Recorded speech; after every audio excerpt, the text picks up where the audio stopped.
I sleep in the same bed as my husband every night, but I haven't spoken a word to him in exactly 1 year. 365 days. I counted every single one. A full year of sleeping next to someone, feeling their warmth, hearing them breathe, and never saying anything. It started the day our daughter Aurora left for college. Her last morning home, I made her favorite breakfast, chocolate chip pancakes. She was crying because she was scared. I held her and told her she'd be amazing. I asked her dad to come downstairs just for 20 minutes to say goodbye properly. He said he had a work call that couldn't wait, a merger or something. I watched Aurora's face fall. She hugged me, grabbed her bags, and left. I stood at the door until her car disappeared. When I came back inside, Marcus was in the kitchen making coffee. He said, "She'll be fine. You worry too much. Besides, we'll see her at Thanksgiving." Then he said the thing that ended us. "Maybe now that she's gone, you'll have time to focus on yourself. Join a gym or something." I looked at him, really looked at him, and I decided right there I had nothing left to say to him. I went upstairs, packed his clothes, and moved them to the guest room. When he came up that night, I handed him a pillow. He asked what was wrong. I walked past him and locked our bedroom door. The first few days, he thought I was just upset. He'd knock on the door in the morning asking if I wanted coffee. I'd wait until he left, then go downstairs. He'd try to talk at dinner. I'd put in headphones. By day 5, he left a note on the kitchen counter. I took the note, folded it into a paper airplane, and left it on his desk. Day 10, he tried apologizing through the door. Said he should have come downstairs. Said he'd call Aurora. It was too late. I didn't want his words anymore. Week 3,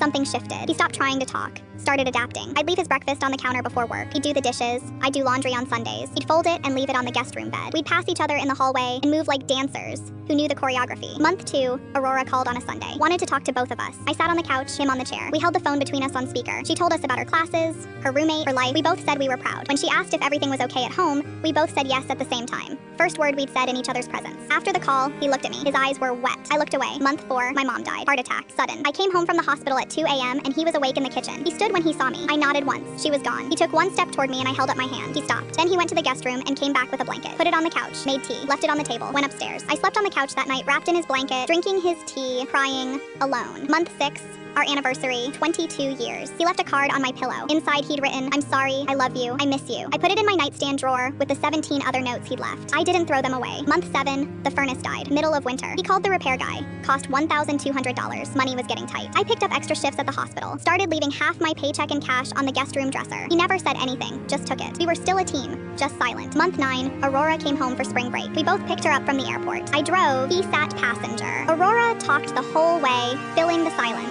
At home, she kept looking between us.